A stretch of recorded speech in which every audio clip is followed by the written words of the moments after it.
Bon, vendredi 6 octobre, nouvelle importante CPI et un fed speech à 18 heures. Donc, les clés de cette journée, c'était un NFP, donc il n'y avait pas vraiment de grille, mais on restait quand même sous possible déviation break retest BR et re1 H1G. La clé est de comprendre que tant que MIF PH et PHB RH50 n'a pas breaké, la thèse de baisse est toujours valable. Donc, vendre le retest RH50 et la baisse du CPI est raisonnable avec SL RH50. Tant que PBH n'a pas breaké, la thèse hausse réelle H lundi est valable avec un SL sous PBH. Quand il y a open hausse avalement, baisse CPI, cassure directe HJP et MIV PHHB, à ce moment, il faut passer en mode buy only et avec pour target H lundi ou J1 M50. Donc, voilà les différentes grilles de lecture. Donc, les erreurs que j'ai pu faire, c'est ici. Une fois que l'arrêt H lundi est validé, je dois accumuler les achats sur les retracements. Ça, j'avoue que j'ai pris qu'un achat, mais j'aurais dû en prendre beaucoup plus. Ensuite, ici,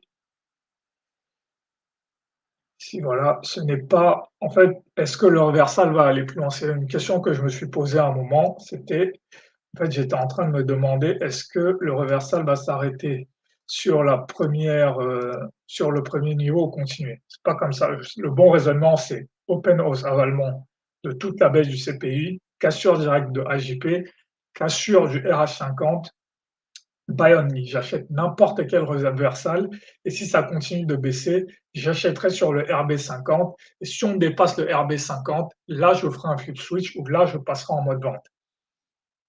Donc, pour illustrer ça, donc voilà, on est là. On a eu le CPI qui a donné cette forte baisse là. Et donc, en fait, si j'étais vendeur, j'aurais vendu avant le CPI ici, et même après le CPI, ça aurait été totalement raisonnable de vendre ici, en me disant la baisse va continuer. Et pareil, en tant qu'acheteur, ça aurait été totalement raisonnable d'acheter ici. D'ailleurs, j'avais un ordre ici qui est passé, mais je l'ai fermé parce que je me suis dit, je n'ai pas compris en fait que c'était un très bon ordre. Il fallait juste laisser le SL être touché en fait. Et pareil, si j'avais vendu ici, il fallait juste laisser le SL être touché. Et donc, de la même façon pour les acheteurs, c'était des très bonnes zones d'achat ici en fait. Acheter ici, ici, avec des SL en dessous, c'était des très bons achats. Et donc là, quand on commence, ici, hésitation, hésitation, hésitation, et là, on a ça. Et là, à ce moment-là, je me dis qu'on pourrait être dans ce type de NFP, en fait. Et en fait, c'est quand le NFP est supérieur aux attentes, on peut avoir un. Donc là, j'achète.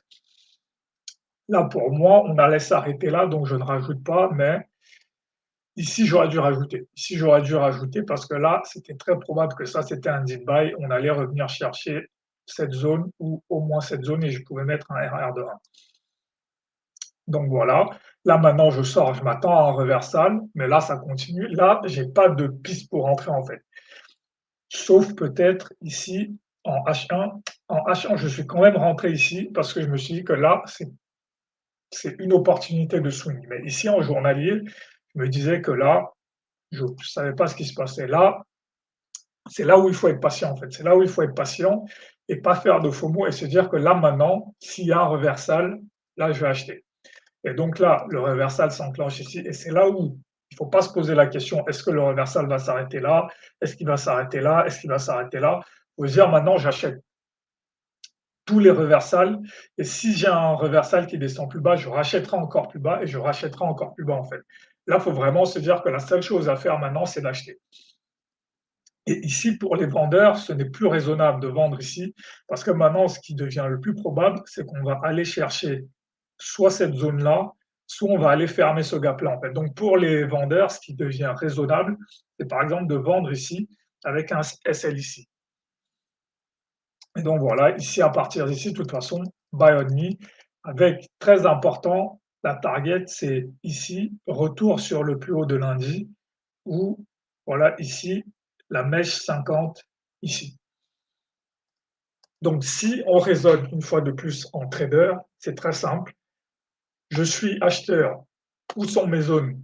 Où sont les zones où je vais acheter? Ici, ici, ici. Où sont mes targets? c'est le haut de l'indice. Si je suis vendeur, où je vends, ici, ici, ici, et où est-ce que je place, et le plus important, c'est où est-ce que je place mon SL. Si je suis acheteur, si par exemple j'ai acheté ici, je peux placer un premier SL ici, mais là, à l'endroit aussi où j'ai placé mon SL, je dois aussi placer un ordre d'achat avec un second SL ici. Et pareil, si je suis vendeur, je peux vendre toute cette zone avec un SL au-dessus et ensuite je reviendrai me planquer ou acheter dans cette zone-là, ou je viendrai vendre dans cette zone-là.